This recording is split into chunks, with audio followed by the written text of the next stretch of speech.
Meaning of George Wallace. George Wallace. George Wallace. George Wallace. George Wallace.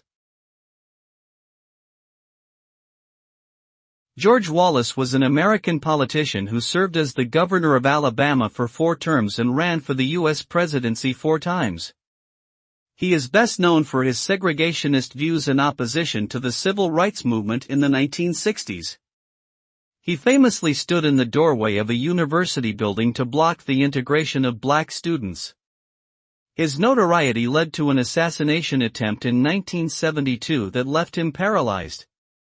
Although he later apologized for his past actions, Wallace remains a controversial figure in American history, associated with racism and resistance to progress.